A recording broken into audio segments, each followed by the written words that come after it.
Connaissance, recherche, sciences, des sciences mathématiques, théorie, physique, philosophie, conférences, archéologie, nature.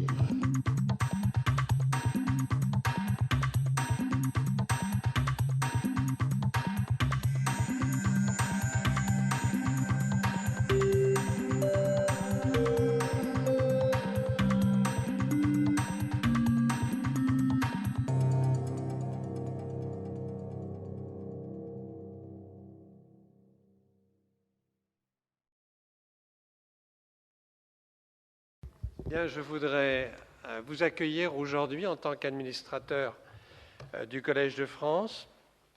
I'd like to welcome my colleagues, English-speaking colleagues, and you can turn on channel number 1 to get the translation since I'm going to speak in French.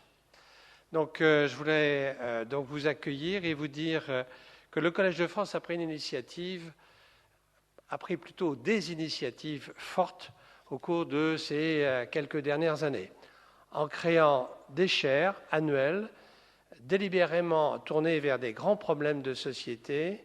Et nous avons créé en 2008-2009 2 de ces chaires, une chaire de savoir contre pauvreté et une chaire de développement durable, environnement, énergie et société. Et donc la chaire de savoir contre pauvreté, comme vous le savez, a été inaugurée par Esther Duflo. Elle a donné une série de cours qui ont été très suivis. Et aujourd'hui, nous avons un colloque de 48 heures sur ce grand thème de savoir contre pauvreté. Et le titre de ce colloque est plus précisément « Évaluation des politiques de développement, regard croisé, scientifiques et acteurs de terrain ».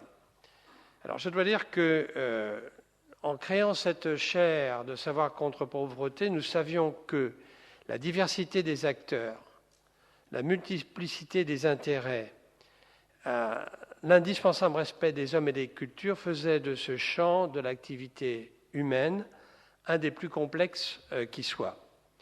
Nous pensions qu'il fallait croiser précisément des compétences pour explorer en profondeur ce domaine. Des compétences scientifiques, des compétences d'économistes, des compétences aussi d'acteurs de terrain, des praticiens en quelque sorte, pour nous apporter leur expérience dans les pays en voie de développement. Nous pensions aussi qu'il était essentiel d'avoir une discussion sur les moyens financiers qui suivent obligatoirement l'analyse que l'on peut faire. La pauvreté exige au départ un grand élan de générosité et des financements, mais ceux-ci doivent être sous-tendus par une analyse précise, rigoureuse et sans complaisance des moyens à mettre en œuvre. Alors je suis très content qu'aujourd'hui, le programme reflète très précisément cette ambition que nous avions et qu'Esther Duflo, avec ses cours et maintenant avec ce colloque, a très bien rempli. C'est une démarche qui, pour un médecin que je suis, est parfaitement logique.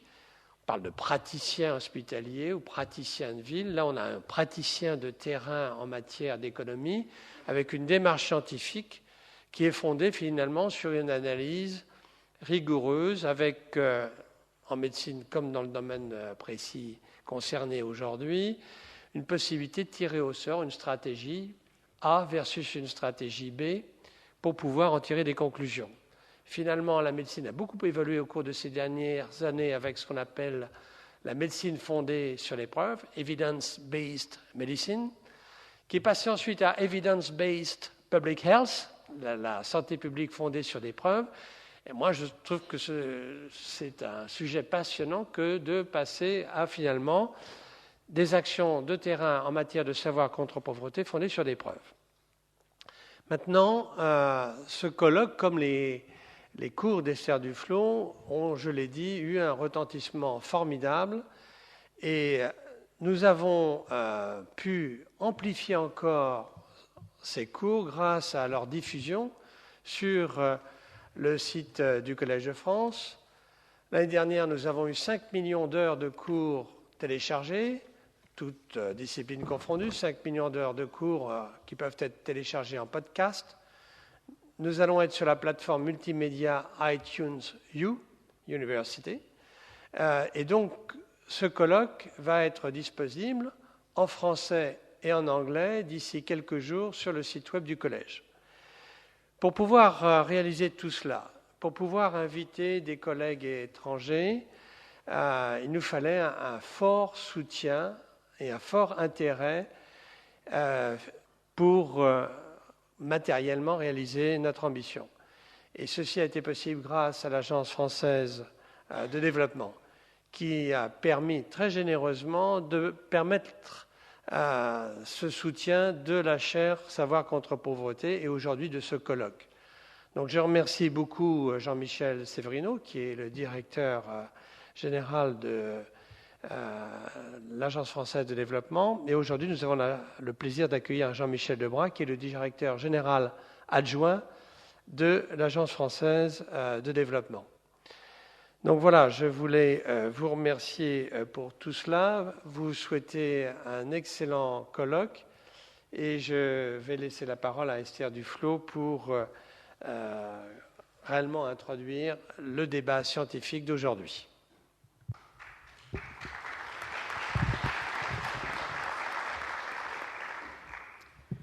Monsieur l'administrateur, merci.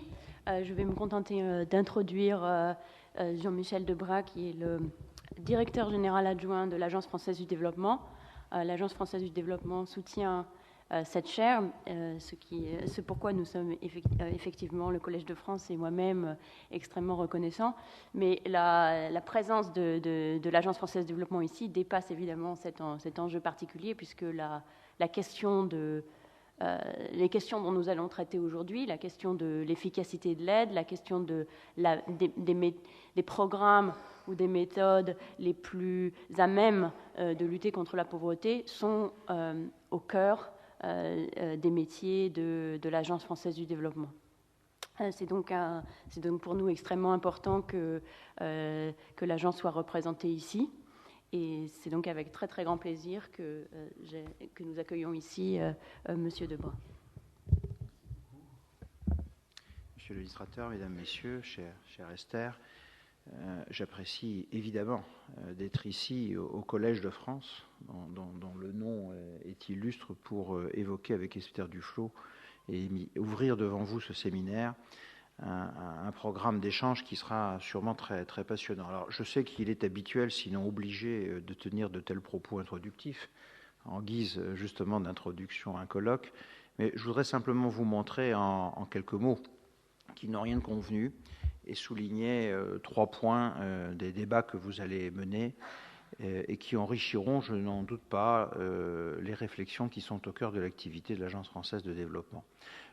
En 2 mots d'ailleurs, l'Agence française de développement est un établissement très singulier, puisque c'est à la fois une banque, puisque nous sommes faits pour financer du développement, c'est notre raison première, mais le sujet même fait que le sujet financier passe au second plan derrière notre préoccupation elle-même, c'était l'analyse, l'étude des sociétés en développement, et ceci fait que nous nous attachons soit à produire des idées, soit à aider l'université, les laboratoires divers et variés, dans le monde entier d'ailleurs, pas seulement en France, qui peuvent nous aider dans cette tâche.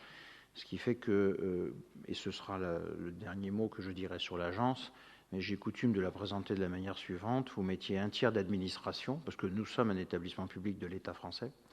Vous mettez un tiers de banque et vous mettez un tiers d'université, vous touillez dans le pot et vous trouvez quelque chose qui ressemble à l'Agence française de développement. Alors, en premier lieu, l'AFD, comme les autres institutions de développement, n'a pu que constater et déplorer un certain essoufflement ces dernières années de la réflexion sur les questions de développement. Vous savez qu'il y a eu une expression terrible, la fatigue de l'aide, dans les années 90, pour traduire la décroissance des moyens financiers affectés à l'aide. Et on a même pu se demander si on n'assistait pas aussi à une menace de fatigue de l'analyse des questions de développement dans les années 2000. Et c'est un paradoxe, puisqu'au moment même où la communauté internationale se dotait de cadres stratégiques, d'ailleurs très médiatisés, très médiatiques, les objectifs du millénaire, la déclaration de Paris, C'est à ce moment-là que la réflexion sur le développement semblait en réalité marquer le pas et que se substituaient à cette réflexion des répétitions d'études macroéconomiques sur l'efficacité de l'aide, dont il faut reconnaître qu'elles n'ont pas répondu à toutes les attentes qu'on pouvait placer en elles. Donc l'AFD participe modestement aujourd'hui à promouvoir et à financer la réflexion sur les questions de développement au niveau français et au niveau international.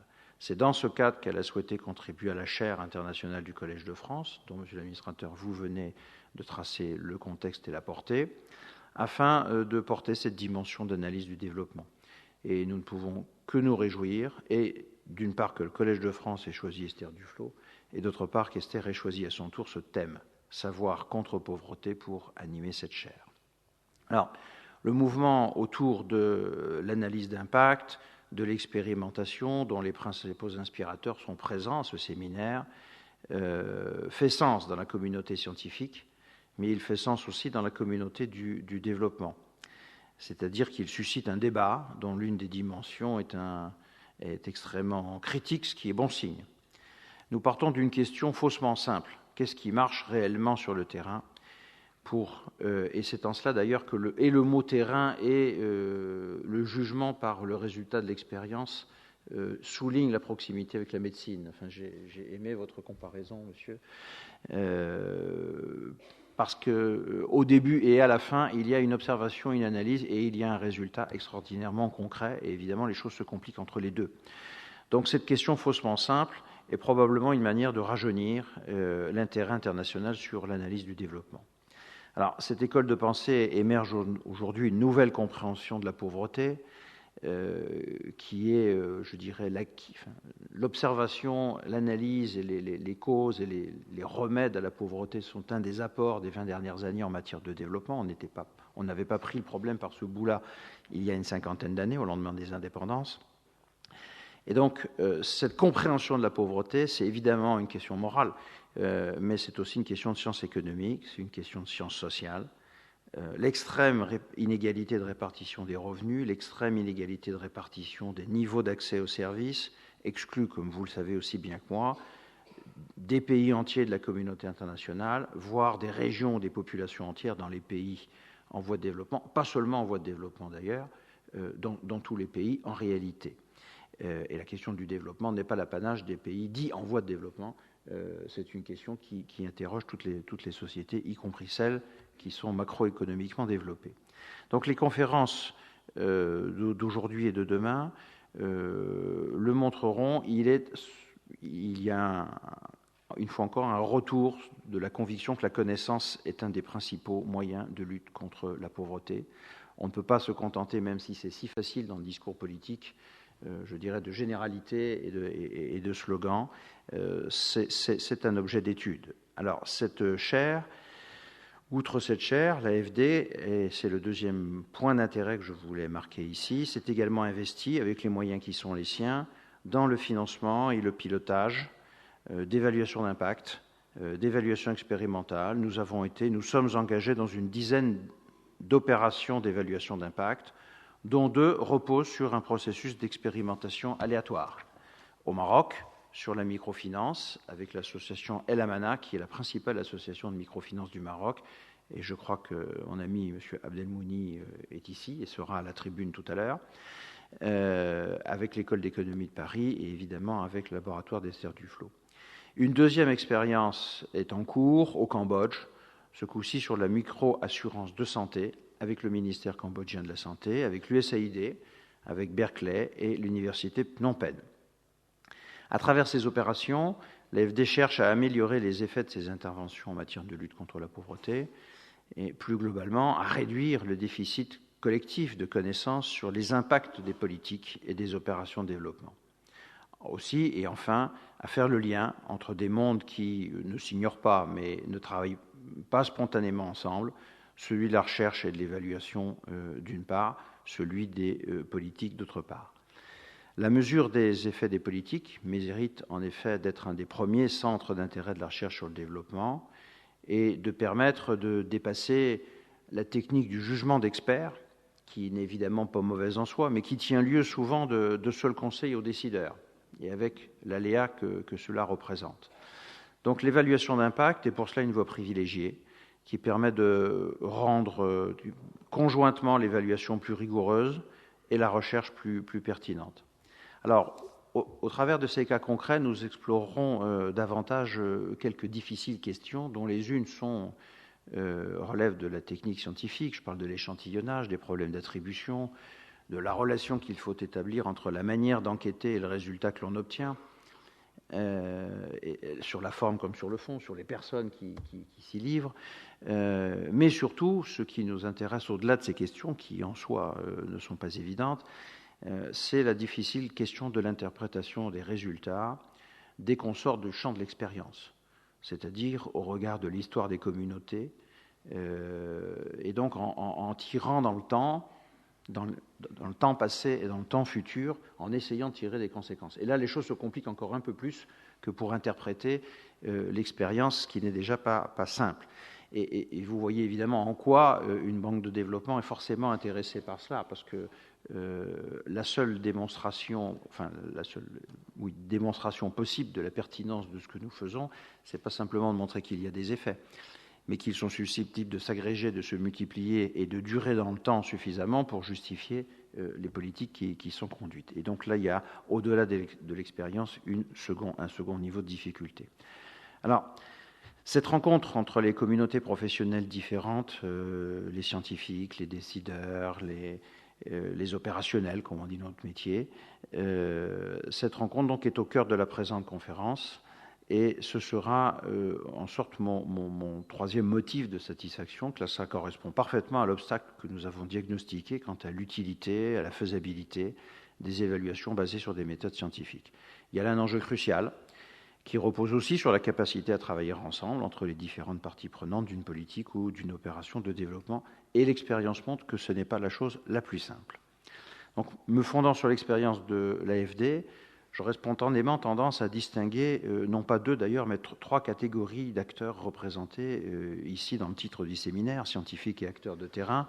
Je crois qu'il y a évidemment les scientifiques, il y a les acteurs de terrain, et puis il y a ce que les anglo-saxons appellent les policy makers ou les décideurs au sens public, au sens de politique publique ou au sens financier, puisque ce sont souvent ceux-là qui décident, même si leur légitimité n'est pas entière. Alors, ces trois catégories d'acteurs, les décideurs, les opérationnels et les scientifiques, ne se posent pas les mêmes questions. Il y a ceux qui se posent la question de l'échelle, de la mesure de l'effet global obtenu au regard d'un coût, une value for money, si possible comparée avec celle d'autres formes d'intervention. Et évidemment, ça, c'est la préoccupation des décideurs, lesquels décideurs, en réalité, sont redevables d'explications vis-à-vis de l'opinion publique, en tout cas dans des sociétés comme les nôtres. La deuxième catégorie de préoccupation, c'est celle qui consiste à faire le lien scientifique, à apporter des éléments de preuve entre, d'un côté, l'élément qui constitue l'innovation que l'on mesure, par exemple, dans le cas du santé, l'introduction d'une technique d'assurance, avec à l'autre bout de la chaîne la qualité de l'offre de santé, qui est évidemment le but poursuivi, et de voir les différentes conséquences des modalités des types d'assurance en termes d'adoption de comportements des ménages et, au bout de la chaîne, évidemment, les comportements en matière de santé. Donc ça, ce sont évidemment des préoccupations d'opérationnels, tous ceux qui construisent des programmes, les médecins en l'occurrence ou les économistes sont évidemment adressent à l'expérience ce type de questions. Et puis il y a des questions scientifiques, des questions je dirais, qui tiennent à la technique même des investigations sur le ciblage, sur les effets de sélection adverse ou positive du mécanisme assurantiel, si je continue mon exemple sur la santé. Voilà, donc ces trois attentes, qui sont toutes légitimes, correspondent donc à trois appréhensions différentes de l'impact, parce qu'il faut déjà qualifier l'impact, et elles recoupent les catégories que les analystes ont attribuées à l'utilisation des évaluations. Alors les décideurs utilisent les évaluations ou cherchent à le faire pour choisir entre plusieurs options, un peu comme un médecin qui choisit entre la voie A et la voie B face à la même maladie et qui expérimente de traitements possibles ou de médicaments ou de molécules possibles. Et ça, évidemment, c'est la tentation et la nécessité devant laquelle se trouve le décideur, hein, de choisir entre des options et d'allouer des moyens sur des programmes. Ça, c'est l'utilisation qu'en font les décideurs. Il y a les opérationnels qui, eux, attendent évidemment de tout cela l'amélioration de la construction de leurs projets, de leurs opérations, de leurs politiques. Et puis, il y a évidemment la préoccupation scientifique générale, je dirais, propre à la démarche scientifique, qui consiste à, de manière incrémentale, à contribuer au bien public qu'est le stock de connaissances internationales. Et tout cela, évidemment, va de pair. Alors, pour répondre de manière coordonnée à chacune de ces trois types d'attentes, la première, le point de départ, c'est de considérer que cela ne va pas de soi. Ça peut sembler évident, mais ça ne va pas de soi du tout dans la pratique. Il faut une stratégie consciente, il faut une stratégie explicite, il faut une stratégie affirmée pour arriver à concilier ces trois approches. Il y a naturellement toujours l'une ou l'autre de ces approches qui tentent à l'emporter. Aux chercheurs de prendre en compte tout au long de la démarche les perspectives d'utilisation de leurs recherches, aux décideurs de participer à tous les stades de la démarche et notamment de bien participer à la phase de débat sur les résultats. Et puis, le plus difficile, ce n'est pas cela. Le plus difficile, c'est d'organiser, et j'en viens à ma petite anecdote sur le tiers d'université, le tiers d'administration et le tiers de banque. Le plus difficile, c'est d'organiser aussi bien les agences opérationnelles que les organismes de recherche, de les organiser, je dis bien, pour allier les caractéristiques des organisations dites apprenantes et les caractéristiques des organisations opérationnelles ou des organisations financières. Il faut que ça soit pensé avant, si on veut qu'ensuite les gens rentrent dans leur raisonnement et puissent le faire sans trop de difficultés. Voilà un peu les préoccupations qui peuvent être les nôtres.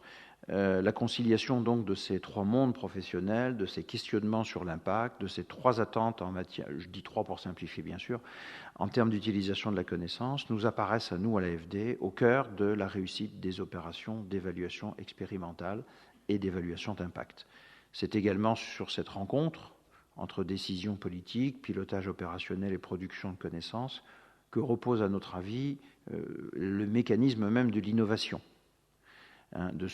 Et nous sommes devant un courant innovant, courant de pensée, un courant de réflexion, qui est l'objet même de ce séminaire, à qui il me reste évidemment de souhaiter un plein succès, parce que nous sommes en face de défis qui sont aussi complexes quand on les regarde dans le détail des relations sociales, et le mot détail n'est évidemment pas péjoratif, je dirais presque dans l'intimité des relations sociales.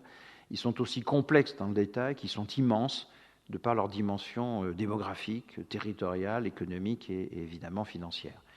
L'innovation est donc, de ce point de vue-là, pas un ornement, c'est un impératif.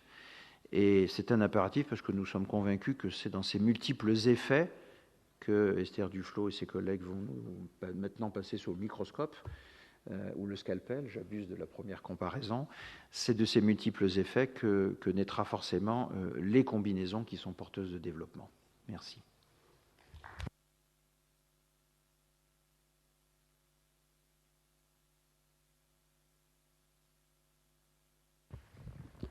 Merci beaucoup.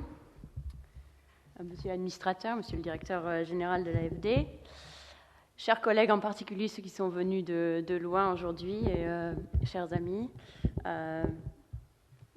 bienvenue. Cette conférence est un moment important pour moi parce qu'elle est l'aboutissement d'un long chemin pour les chercheurs, les personnalités politiques, les personnalités du monde associatif que vous allez écouter pendant ces 2 jours. Et au-delà, le fait d'avoir cette conférence ici, dans l'enceinte du Collège de France, devant vous, représente l'aboutissement pour un mouvement plus large sur l'évaluation des politiques publiques, un mouvement beaucoup plus large que ceux qui ont pu nous rejoindre aujourd'hui.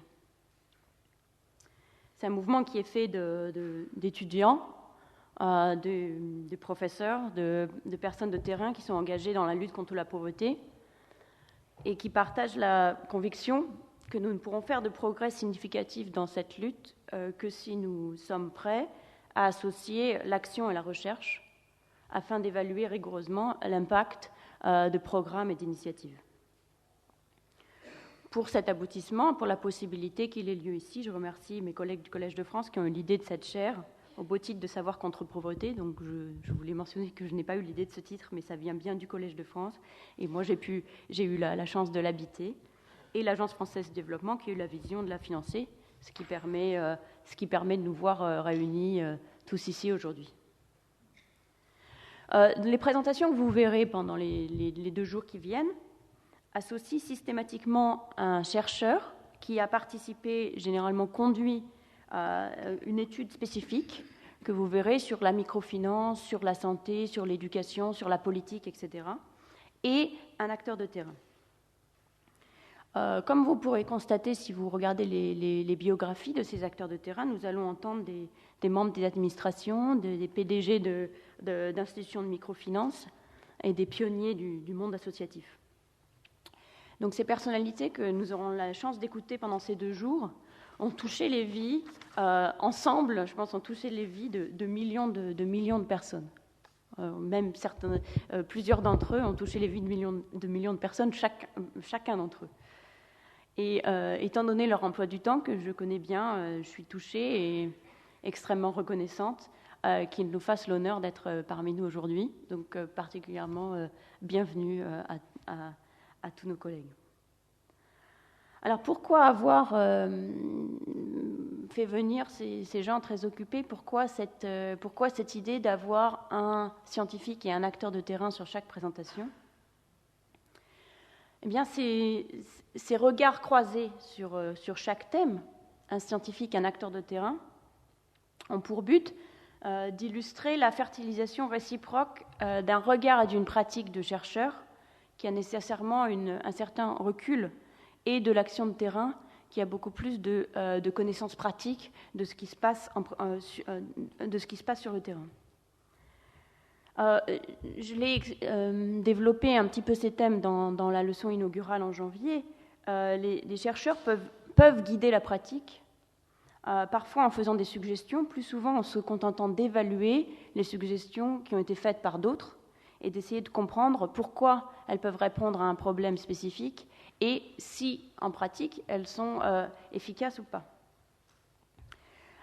Mais à contrario, et de manière tout à fait égale et symétrique, la pratique enrichit la recherche, car c'est en comprenant comment et pourquoi telle innovation affecte les comportements ou ne les affecte pas que nous comprendrons mieux les ressorts ultimes de la persistance de la pauvreté et en particulier de la possibilité d'en sortir. Donc il y a bien un aller-retour permanent entre la recherche et la pratique que je conçois à un niveau complètement égal. Et ce dialogue, c'est ce que j'ai voulu essayer de montrer aujourd'hui. Alors évidemment, il est toujours possible d'organiser une conférence de ce type. Il est toujours possible de trouver quelques chercheurs et quelques personnalités de terrain qui acceptent de se rencontrer dans un beau mois de juin à Paris. Après tout, toute étude qui se respecte dans le monde du développement, à la fin de l'étude, un séminaire est organisé qui réunit les chercheurs et ce qu'on appelle les stakeholders, un terme du jargon des institutions internationales qui n'est en général pas traduit en français, mais qu'on pourrait traduire comme les parties concernées. Donc à la fin d'une étude, quelle que soit la forme de l'étude, on a sa réunion avec les stakeholders. Mais il s'agit parfois d'une réunion de pure forme. Évidemment, ce n'est pas ce que j'ai voulu faire aujourd'hui. Ce qui est particulier aujourd'hui, c'est que ces rencontres ne sont pas nées d'aujourd'hui. Les relations que nous avons, que les chercheurs que vous allez entendre aujourd'hui ont avec les personnalités de terrain sont très anciennes, datent de nombreuses années, souvent de 10 ans ou plus. Et la raison pour laquelle ces relations sont anciennes, c'est que les personnes de terrain que vous allez écouter pendant ces 2 jours sont des partenaires au sens le plus plein des recherches qui vont vous être présentées ou d'autres projets similaires. Il arrive que nous ayons demandé à un partenaire d'une étude A de commenter une étude B pour avoir une petite vision latérale de ce travail. Ce sont souvent ces personnes qui ont initié le projet, ce sont toujours elles qui l'ont porté, qui ont su adapter leurs activités aux demandes parfois baroques des chercheurs. Et paradoxalement, c'est la rigueur même des recherches qui vont vous être présentées aujourd'hui qui a conduit et qui a nécessité ces relations extrêmement étroites. Donc ce n'est pas un sous-produit il faut absolument qu'on rencontre des gens de terrain, c'est la rigueur même de la recherche qui a nécessité d'avoir des relations avec les personnes de terrain depuis le début. Alors pourquoi ? Eh bien, c'est parce que tous les projets dont nous allons parler aujourd'hui, sauf un, et cela va vous être expliqué en détail, sont des expériences randomisées. J'emprunte ce terme expérience randomisée à M. Corvol. Je ne savais pas qu'on avait le droit de dire randomisé en français, mais maintenant on a le droit. Donc pour déterminer l'impact d'un programme, par exemple, pour prendre l'exemple du premier exposé, pour déterminer l'impact de la microfinance, on choisit au hasard certaines personnes, ou certains quartiers, ou certaines écoles, ou certains villages dans un échantillon. Ceux qui sont choisis reçoivent le programme et les autres servent de témoins. Donc ils le recevront souvent plus tard. Par exemple, le programme de microfinance dont on va parler aujourd'hui a été mis en place dans une ville, la ville d'Hyderabad en Inde, et on a choisi 120 quartiers, et dans ces 120 quartiers, on a choisi 60 au hasard, et dans ces 60, l'organisation de microfinance a lancé son programme. On collecte ensuite des données sur les deux groupes, pendant toute la durée du programme, donc souvent depuis avant le programme, puis toute la durée du programme, jusqu'à ce qu'on considère que le programme ait eu lieu pendant assez longtemps pour que maintenant on puisse en voir les effets. Et on compare les résultats. Donc, par exemple, dans le cas de la microfinance, après le début du programme, on a attendu 2 ans pour que les gens aient le temps d'emprunter, que ces emprunts aient le temps d'avoir eu un effet et qu'on puisse en voir les impacts sur les investissements, sur la consommation, etc. Donc cette méthode, comme M. Corvol l'a dit, est inspirée des essais cliniques en médecine. Il ne viendrait pas à l'idée de qui que ce soit, je crois, de mettre une drogue sur le marché avant d'en avoir rigoureusement testé les effets dans le cadre d'une expérience de ce type. Mais ce n'était pas le cas jusqu'à très récemment, ce n'est pas le cas assez largement, des programmes sociaux qui sont souvent adoptés à grande échelle sur la foi de quelques anecdotes ou de l'enthousiasme d'une personne ou d'une autre. Cela conduit à des effets de mode et au fait que les programmes aient tendance à se succéder l'un à l'autre avant que les leçons en soient tirées.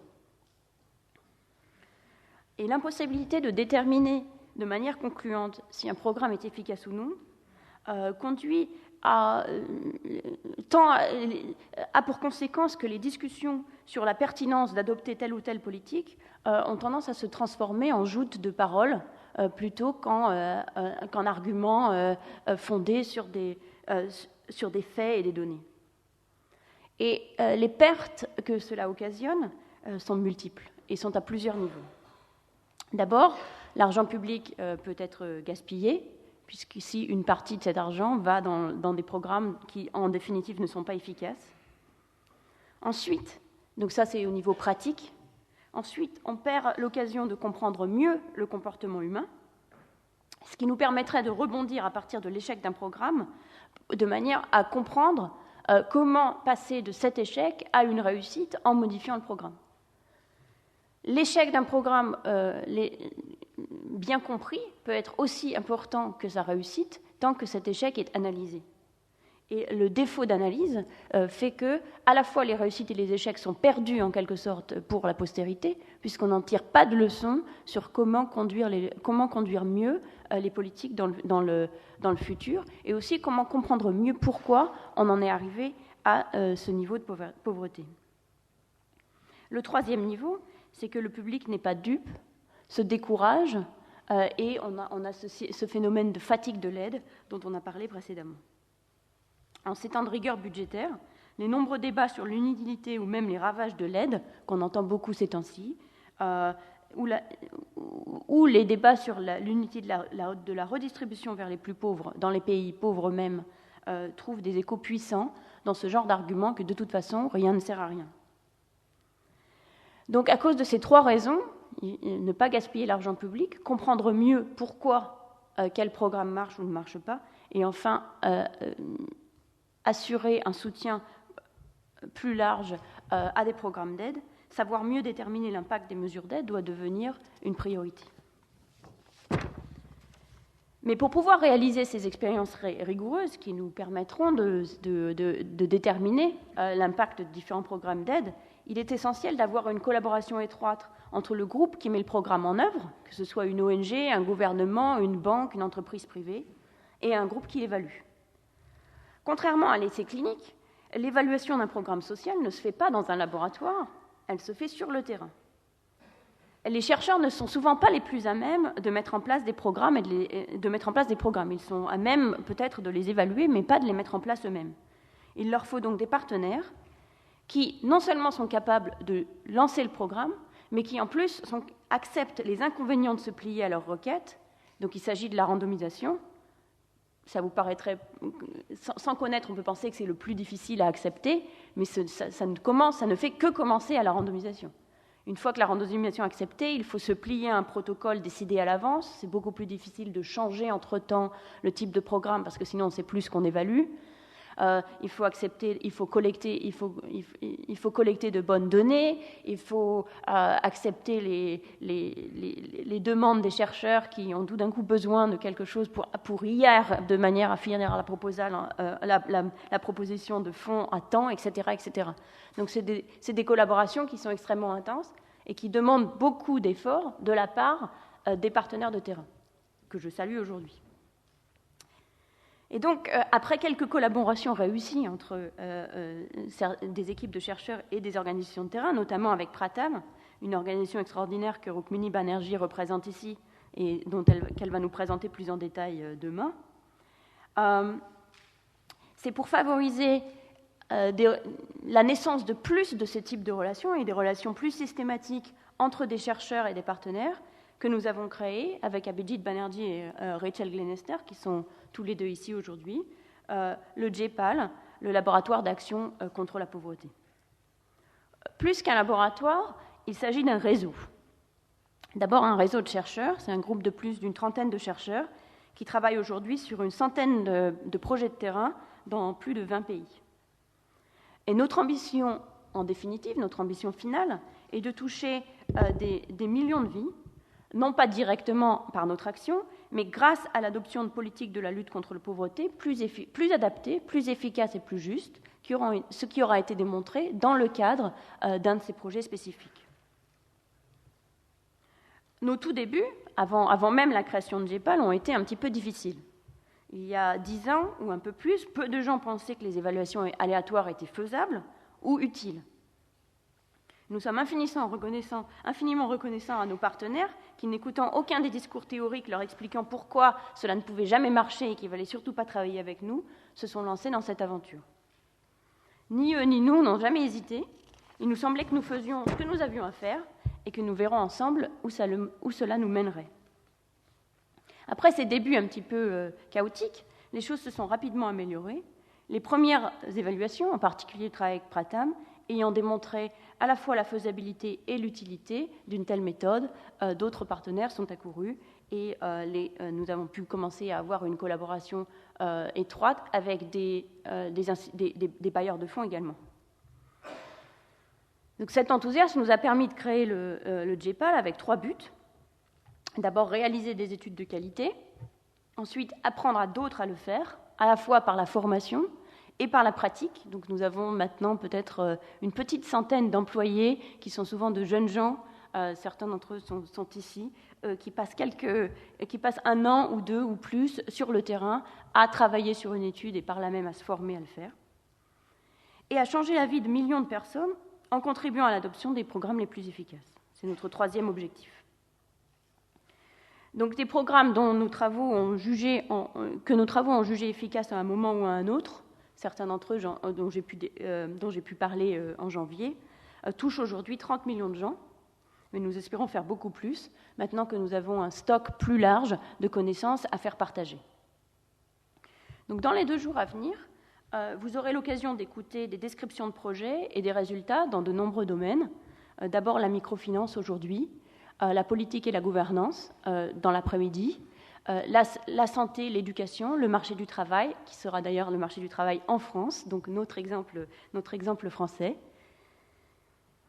Ceux d'entre vous qui ont assisté à mes cours du mois de janvier ont entendu parler brièvement de beaucoup des projets qui seront présentés ici, Mais la nature de l'exercice d'un cours ne m'a pas permis de rentrer dans les détails, si j'ose dire, dans la plomberie de chaque projet. Et c'est en écoutant chaque chercheur et chaque acteur de terrain décrire les choix qui ont été faits, les difficultés qui ont été rencontrées, et les réussites de chaque projet, et les défauts également, que nous prendrons, je crois, mieux la mesure de la force de cette approche. C'est donc mon espoir pour ces 2 jours, et je vous souhaite une excellente conférence.